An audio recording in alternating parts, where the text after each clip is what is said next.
Welcome back, Planeswalkers, to another episode of The Hive Mind. My name's John, and this is the show where I traverse the multiverse in search of other prominent members in the Magic the Gathering community. Today, I have a pretty big, prominent member of the Magic the Gathering community. You might even say he's Jumbo, and that is DJ, better known as the Jumbo Commander, planeswalking in from Los Angeles, California. Sir, thank you so much for joining us today. Oh, thank you for having me. I'm excited to talk about Magic and really get to know you. Awesome. Yeah, I've been a huge fan of your channel, and I've been a huge fan of you. I've wanted you on the channel for a very long time, so I'm glad that we can make this happen. And as we do, customary on the Hive Mind, I would like to know your Magic origin story, sir.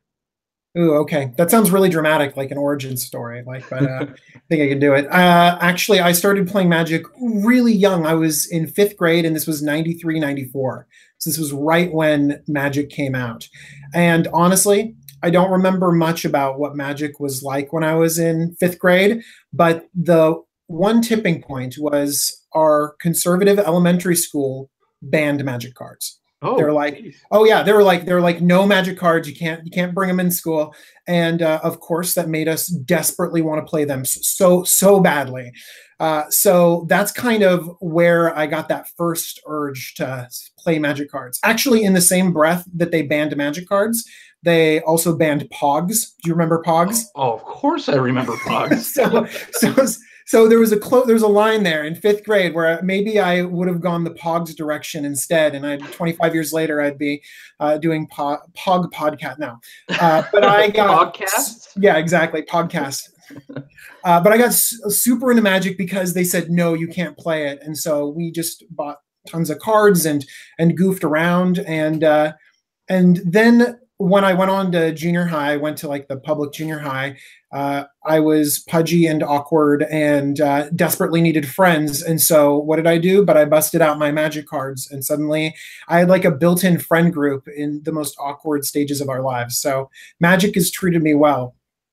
Absolutely, and I just want to say thank God that Pogs tapered off and we got incredible Magic content from you instead. I mean, if you remember, Pogs were quite a violent game. They were huge. Yeah, I remember Pogs. They were great. I mean, and I think I would put out top-notch Pog content. I mean, I don't disagree, but I mean, I had it's probably not very PC nowadays, and probably would never have flied now. But I had the O.J. Simpson slammer, because at the time, the O.J. trial. Oh yeah. One side was guilty with him like oh, and then the other side was not guilty. That's a relic right there. That's from a time period. So it kind of sets it in history right there. An O.J. Simpson slammer. Yep. Yeah, I'd even put that together. Wow, yep. O.J. Slammer, great. So do you remember your? I kind of like to ask a lot of people. Do you remember any of your big pulls, like the original pulls? Were you like one of the ones that pulled like a dual land, and then you're like, oh, it's a crappy land, I don't want this? So my big thing that I went towards, like when I first started off, is I had the black deck. So I made everything black. So I had like Dark Rituals and Hymn to Torox and Hypnotic Specters. Oh man, those were great. My man. And Sinkholes, and then you topped out at Sengir Vampires and Black Knights, and those were the ones that I was really excited about. And so I'm positive I traded away everything that wasn't mono black in the very beginning. Yeah. Oh yeah, absolutely. And I've talked ad nauseum at my very first tournament. At the time it was Type 2. Remember, it wasn't standard. Oh yeah. It was Type 2. And I did the mono black deck with the never ending Fallen Angel Nether Shadow combo. Oh yeah. Oh, so good. Buried Alive just came out. I think Weatherlight was a prominent thing at the time. I beat an Urnum-Geddon deck. Ooh. Fancy. Yeah, I don't know how I made friends with that deck. It's like turn 2, I'm going to Hymn to Torok you and Sinkhole your land or something like that. But somehow it worked. I don't know. Right. We didn't know any better back then. Exactly. Now it's just like, what? You can't ramp and you can't do the discard? Oh my God, you're touching my cards.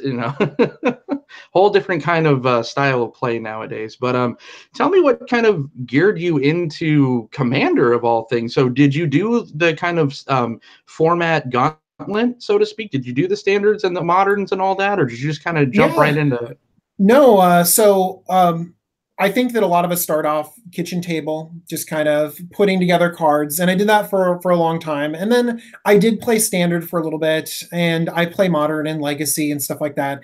But I think what really gets me into Commander is that I'm a little bit more interested in the building, the brewing, the creative side than I am in the actual gameplay. I think that's why I like drafting. I love cubes, and I love putting together Commander decks. And I think Commander has more freedom than all the other formats. I can look at a modern deck and I can try to brew something, and I know that my brew isn't going to work.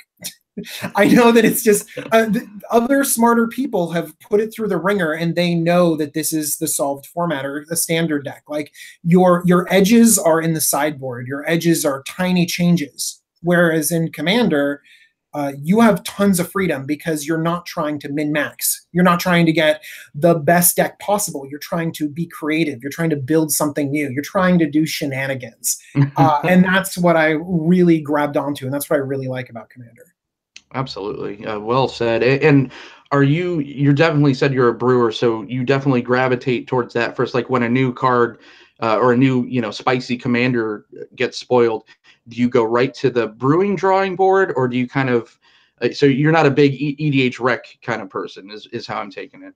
So EDH Rec is a great resource, but what I feel like happens a lot of times, and this doesn't even have to be with EDH Rec, this can be with anything, is that if you're trying to be creative and then you look for answers, it blocks your ability to be creative.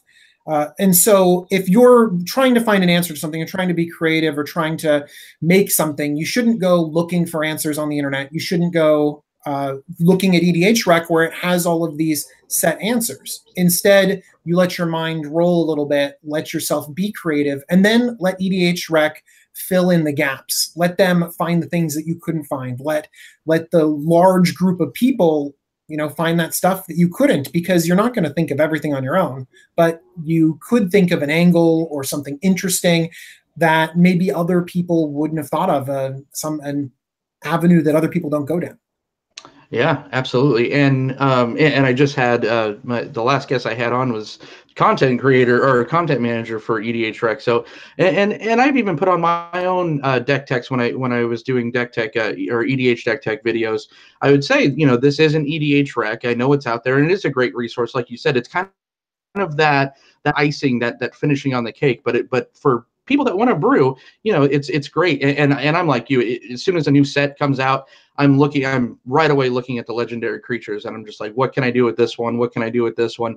Especially look in the color identity. Is there a new Orzhov one? That's what I'm jumping at first. But yeah, you're jumping at the Orzhov ones first. You're like, all right, let's just sort. Let's look at Orzhov right there. Oh yeah, absolutely. Oh, Ghost Dad is my jam. He was my first EDH commander deck. Horrible, right? It's like, I'm going to gain incremental life, and it was terrible, but I loved it. And then I, pissed everyone off and went to Tesa. So, but yeah, well, so that's great. And do you still? I mean, obviously, you play EDH quite a bit. Do you play that kind of more than anything else, any other format right now in your local game stores? Actually, no. So first off, my time is limited. And as you make content, and some people might know, I have like a limited Magic time, and that includes creating videos, like doing cool stuff like this. And so I've toned down my ability to play Magic recently because I've been putting out a lot of videos, interacting with people, doing really cool stuff, but I play EDH far less. I think that on average, when I go out to a game store, I go out to play a little bit of EDH, but I think what I center on is draft. I love limited formats. I love Cube. I think that if I had my choice of EDH and Cube, they're like right there tied. So I think the last game that I played was a game of Cube.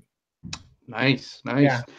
And so you talked about content creation, and I'm living that life. It's you get, especially when you're married. I have a couple kids and all that stuff. It's just like the time is very finite.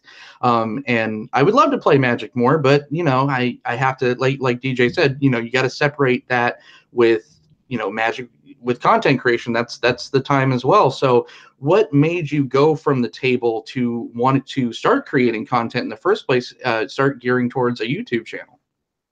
I think it is that brewing lens where it's like, I have commander decks that I have put together that I haven't even played yet. And in many cases, I'm fine with that. I love making the deck. And this is an outlet for me to make the deck, for me to show interesting interactions and geek out with people about them. And if I do want to play too, but if I don't play, that's kind of fine with me. I'm totally cool with just looking at these interactions and using this as kind of like mental acrobatics to put something together. And in the future, I do want to play a little bit more. My work goes kind of in like ups and downs, and so pretty soon there'll be a little bit of a down, and I'll be able to go out and play a little bit more Magic, because you always need to go out there and get some games in, because then I'll get too detached. I'll get stuck in my own little bubble. I need to be able to play some Magic games. And that's also why I'm super excited to go up to GP Seattle. I'm going to GP Las Vegas. And so there I'm going to be able to meet with people, play completely different decks that I don't normally see, and really test out new stuff and bring out some of my old favorites. And that's what I really look forward to. So sticking with the YouTube thing, you are in the kind of upper echelon, especially when it comes to, the EDH genre of content creation on YouTube. Did you ever think like, hey, I'm gonna have 10,000 subscribers, 15, you're at, over 20,000 subscribers at this point. Did you ever think that it was going to be this successful?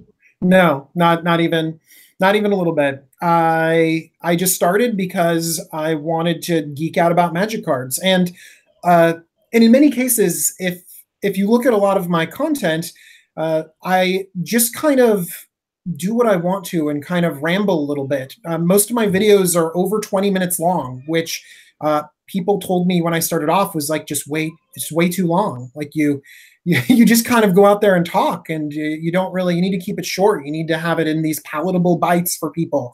You want to go past 10 minutes, you get that, special monetization. So you need like 11-minute videos all the time, or like pop out these little 2-minute bites. And I just kind of wanted to make something that I wanted to make. I wanted to just talk, just ramble about these cards that had me so excited and share my excitement with people. And it's kind of been really surreal to see so many people just kind of gravitating towards the thing that I do. And it makes me feel really flattered. Yeah, well, I mean, DJ is absolutely fantastic content. It's very aesthetically pleasing. You have a great voice for it. It's very watchable, very listenable. So it's very easy to digest, and you could tell your love for it. It comes off, and that comes off as very genuine. And I think that's something that a lot of smaller content creators, and I know I went through this at first. It takes a while to find your voice, but when it comes from like an organic place, it comes off to your audience as more genuine, and your audience kind of eats it up more. And I'm not even close to at the same level as far as viewership and everything that you are, but would you kind of agree that that's kind of one of the keys to the kingdom? Yeah, I think so. I think people, they can hear it. They know your enthusiasm. And I think that it's a hard thing I'm not that good of an actor. I really do get that excited about Magic cards. And I do get so excited about these little corner case interactions, these Rube Goldberg machines of decks. It really gets me going. And I think that other people kind of see that too. And ultimately, I don't know quite why I've created somewhat of a successful channel, but I've been really enthusiastic about it, and I've been excited, and it seems to be working. So I'm just gonna run with it. I think one of the reasons why it's had some level of success is because I didn't really set out to be successful. If a lot of the people that do the best work, they do it for the sake of it. The musician, they're not doing it to be famous. They're doing it to make the music. I honestly don't think that I'm famous. I think that I'm, a small-time YouTuber, but I went out there just trying to make cool content. I just wanted to talk about Commander really badly. I just wanted to geek out and make Commander decks. And so I think that that might be one of those keys that you mentioned, that people kind of see that. They see that I'm really excited about making these decks and really enjoy making videos. Absolutely. So go now. Let's kind of flash forward a little bit, and we could do a little speculative. I guess it's not speculation because unfortunately the set was completely spoiled. But just kind of looking forward to Dominaria a little bit. What's kind of the biggest, cards or generals that are popping out at you that you're super excited to brew with? Yeah, I think that Jorah is really awesome. She's going to make crazy decks.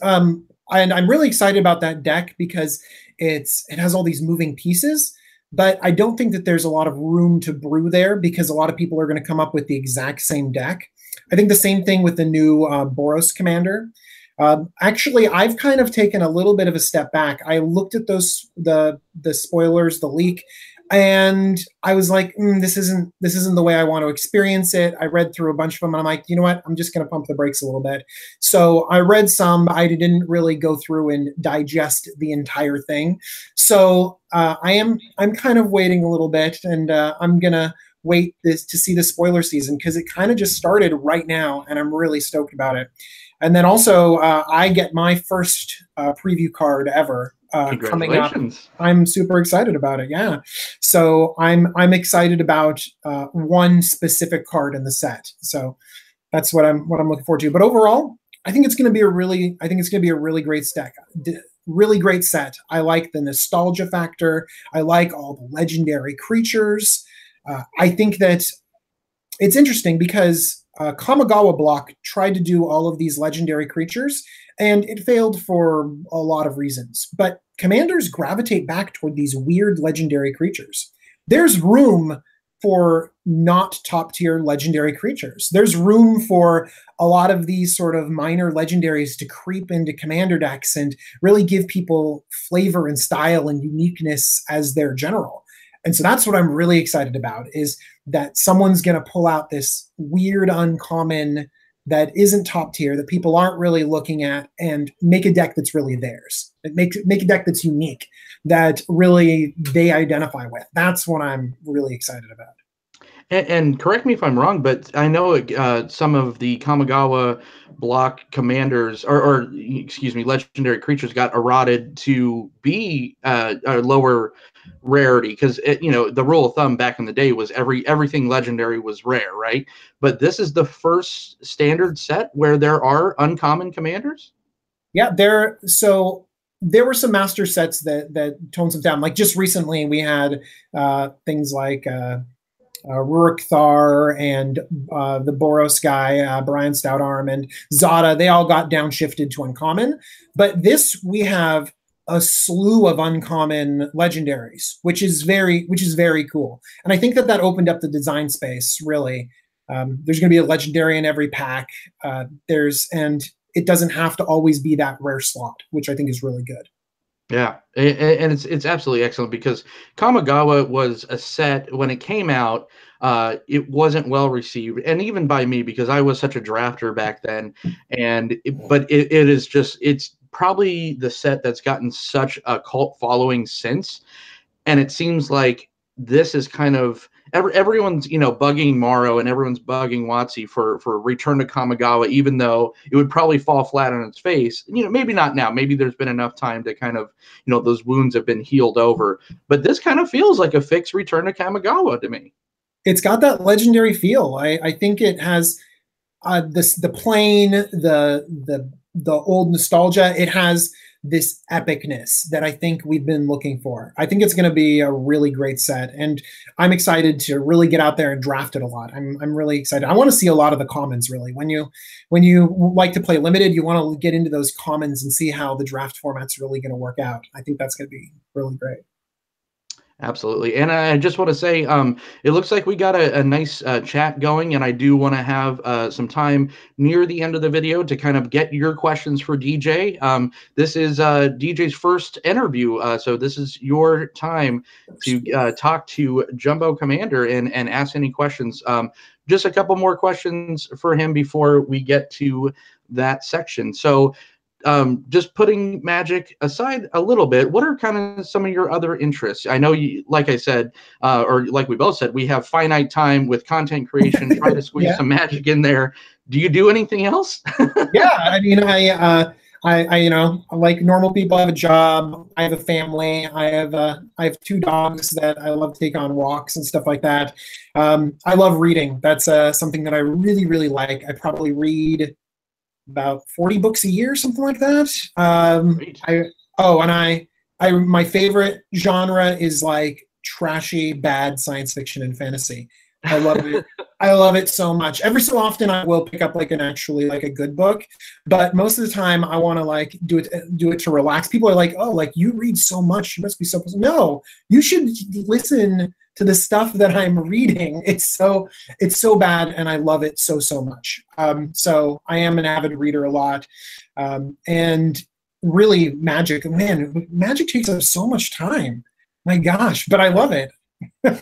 A lot of thought space, right? Like if you're not playing it or creating, I'm thinking about it. It's like, it's something that I've tried to sell. I've sold my collection twice now, and it's like, oh, I'm done with it. But it always creeps its way and finds its way back in there. But you're talking about trashy science fiction. Any H.R. Hamilton? What is it? The Dysfunction, Naturian Alchemist, and Naked Empire. Any of those? Yeah. I've done. I don't know those exact titles, but I know the author that you're talking about. Mm-hmm. Let's see here. Some of my. Oh, here's a good example of something super awesome that I love so much, but also really trashy. It's by David Weber and John Ringo. And it's this series of books called like March Up Country, March to the Sea, and stuff like that. You guys can look it up. It's awful. Actually, hang on. We're gonna do this. 1 second. Nice. Oh yeah. Here's the book. This guy is riding a Velociraptor with a sniper rifle and a sword.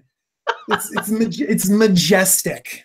Dude, that is. Oh my gosh, I love it so much. I like high fantasy too. One of my favorite books is Dune. That's one of my favorite books. I love Tolkien, but really, I think what it comes down to is that sometimes your mind is so engaged in work, it's super engaged in this content creation, and sometimes I just want to read something about a guy blasting someone else from atop a Velociraptor.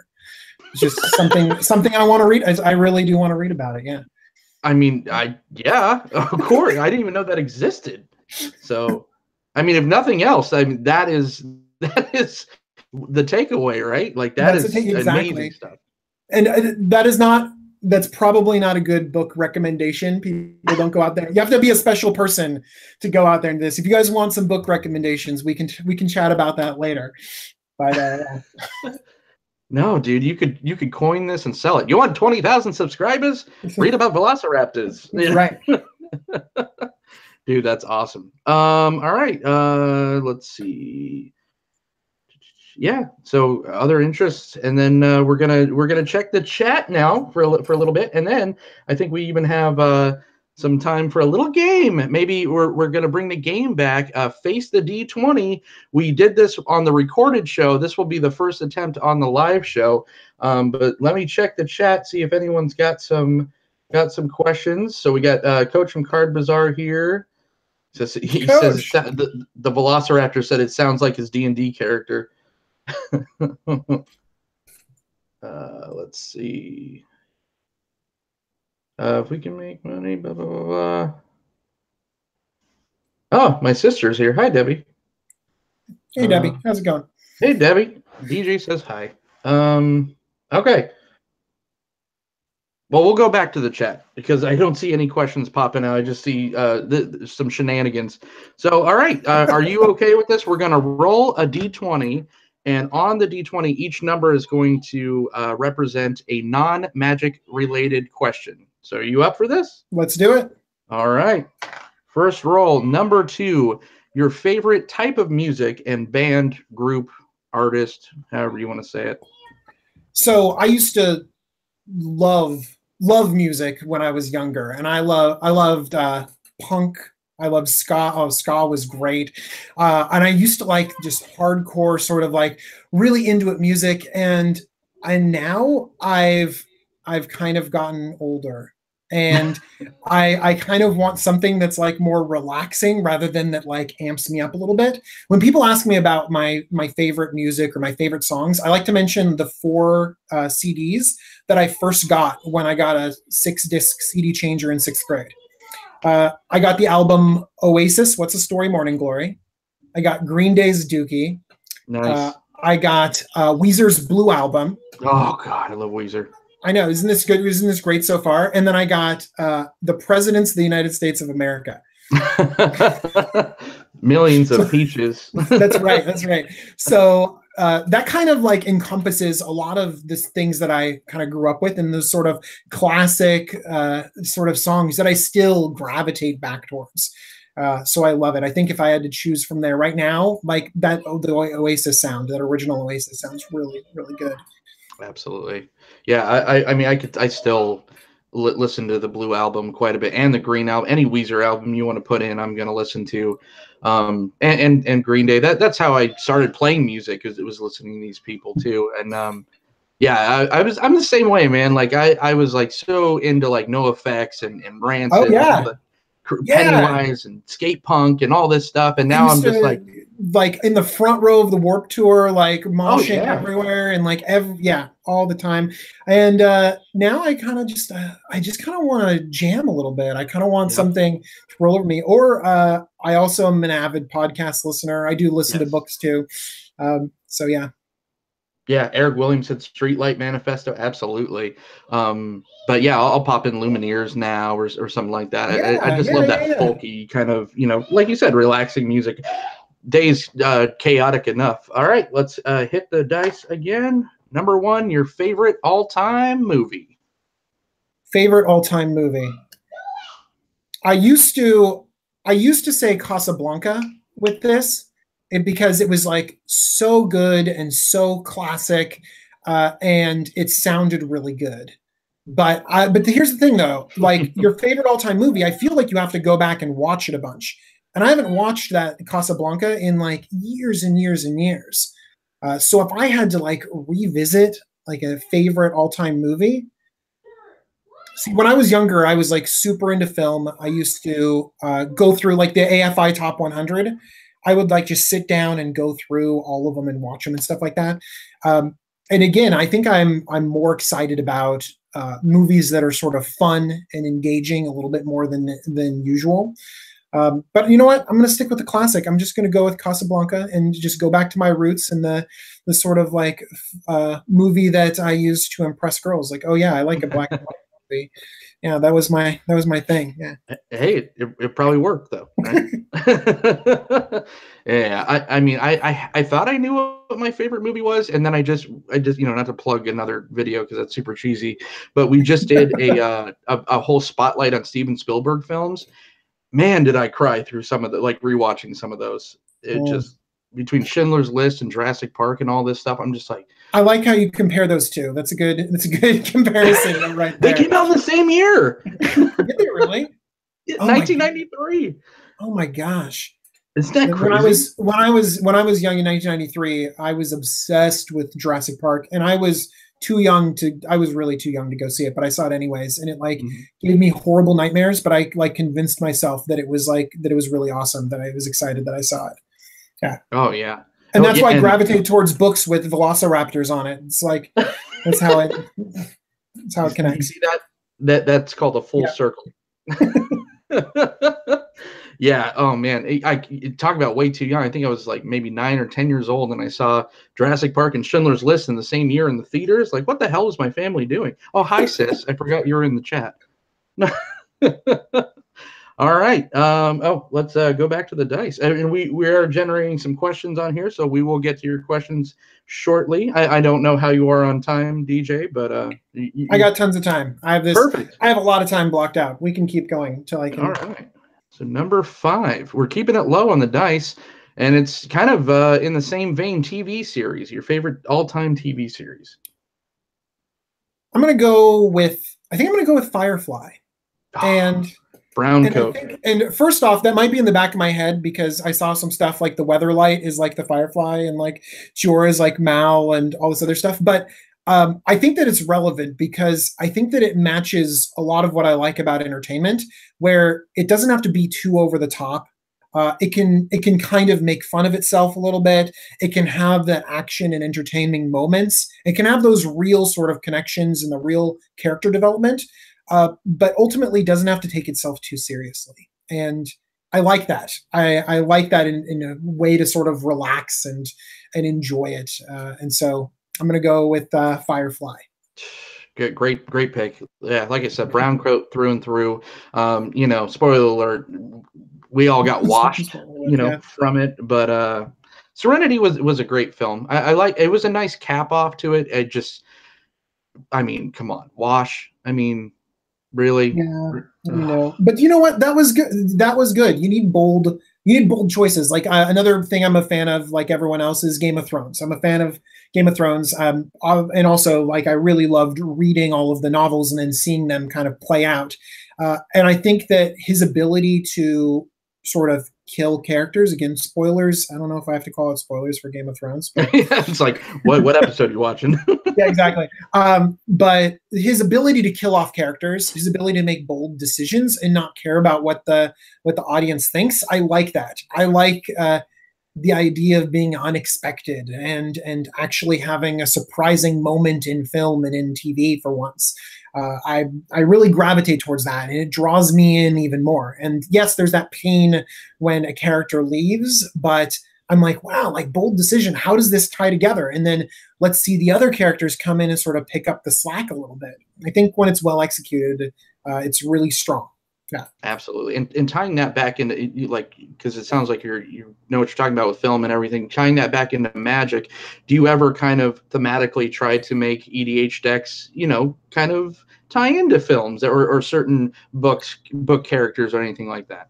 No, I don't. I'm bad at that. People have said that too. Like, I'll make a theme deck, do a Vorthos deck, put it together, and have all these cards match up. And honestly, I don't have that ability to bring it together. Maybe I should. Maybe it'll be the next sort of thought experiment to sort of transcend sort of something from literature over there. I'm wondering if there's something that's universal enough that overlaps Magic and other sort of entertainment enough that really people would pick up on that.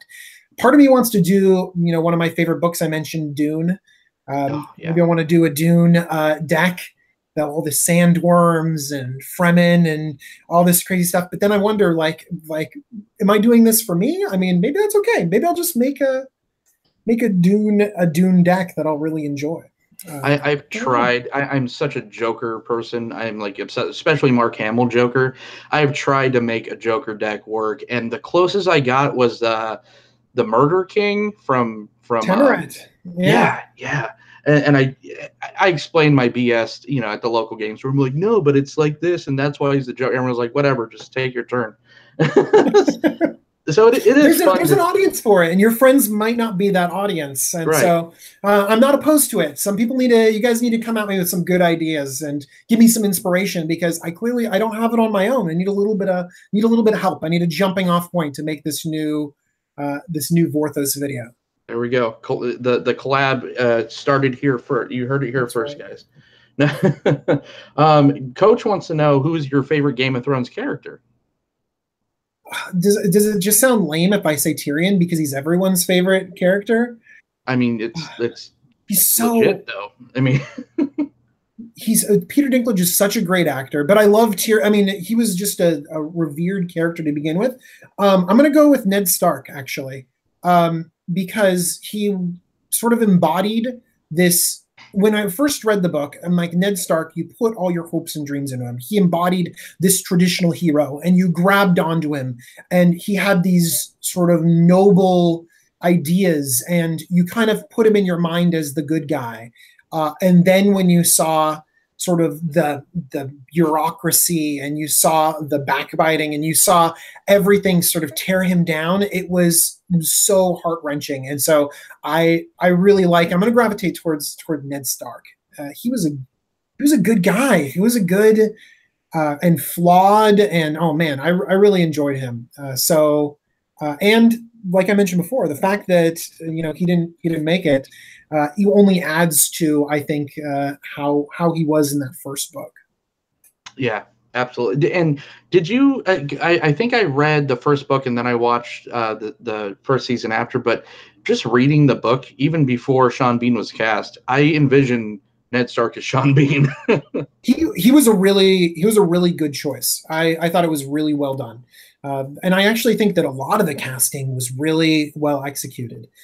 It's hard now because there was so much time in between the books. A lot of time I would reread them in anticipation of the next book, and that included when Game of Thrones, the TV show, came out. And so then just the characters, filled themselves into my mind as I was reading, and they all fit so well. And so I think that that's an excellent job with casting. Man, HBO, actually a lot of them we're in the era of television right now, where all of these different networks are just hitting home runs left and right. I love it.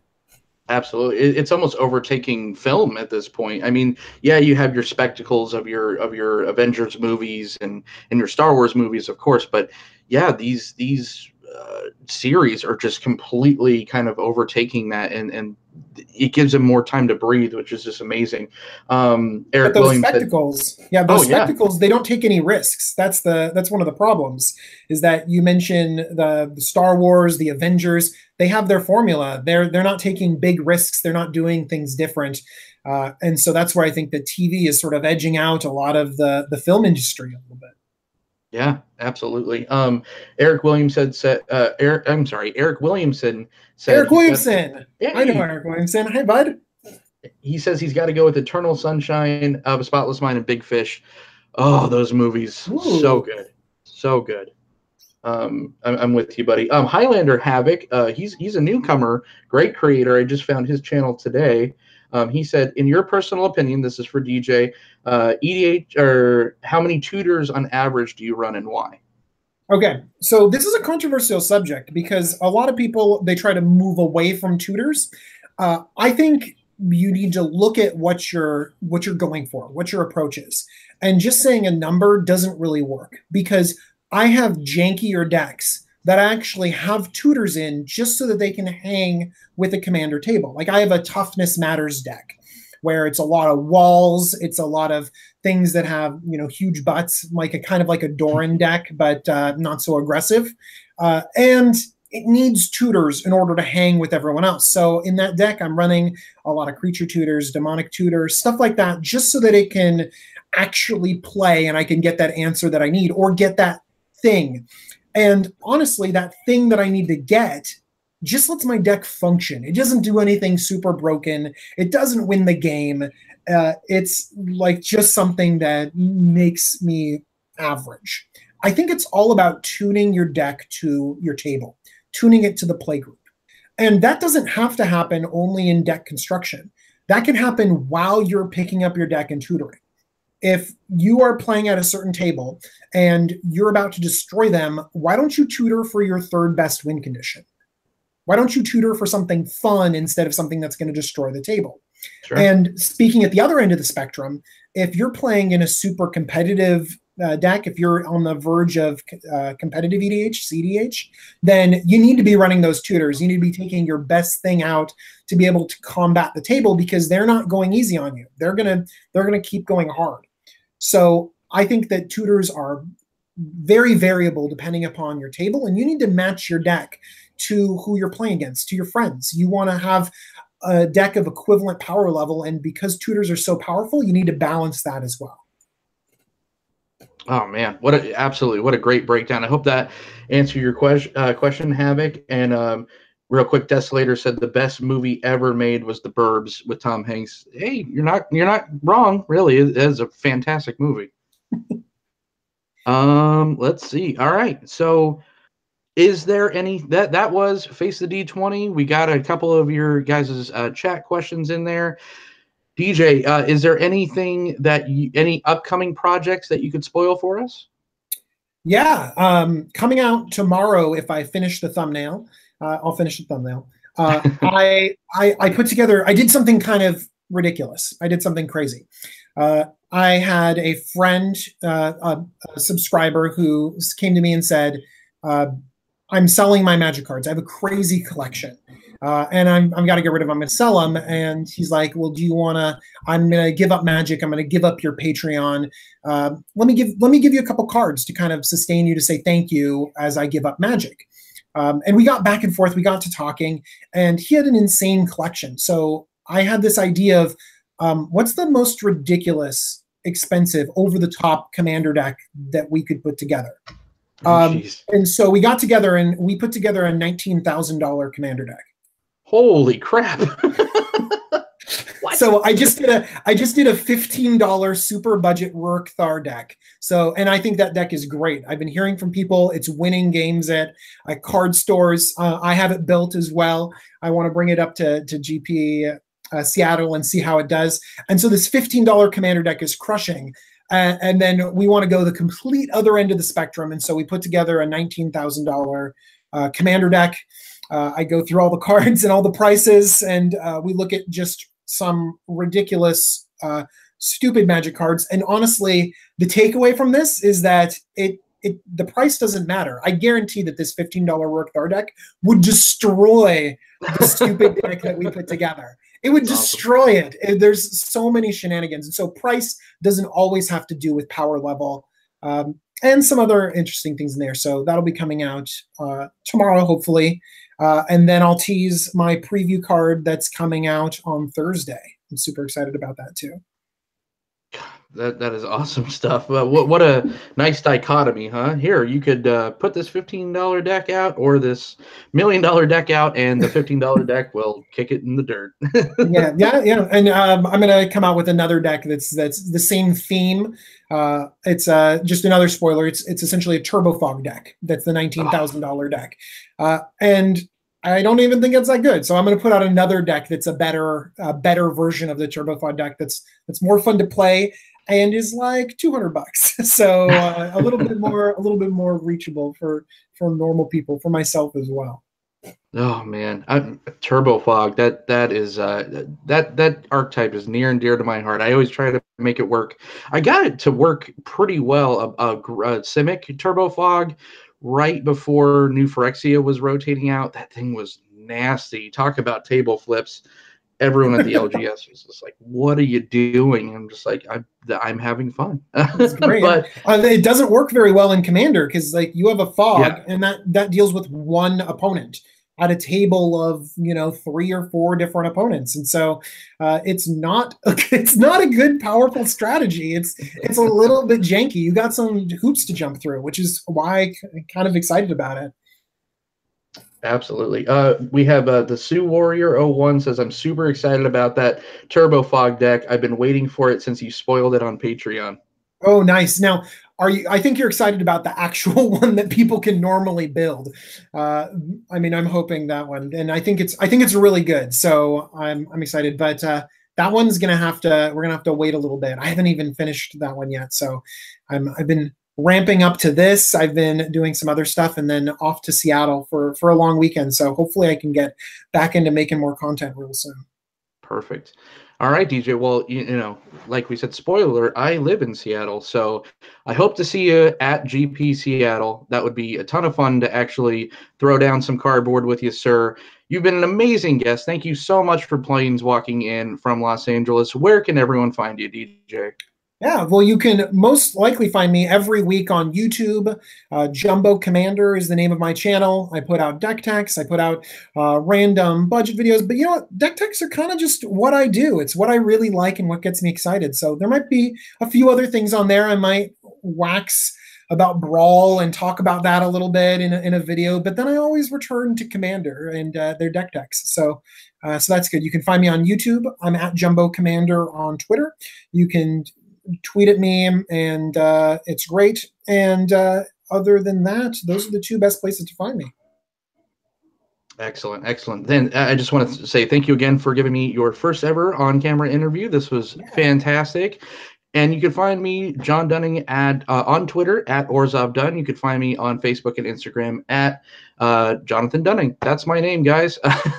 But until next time, for DJ, the Jumbo Commander, everyone in the chat, thank you so much for joining us. And I will see you all next time in the multiverse.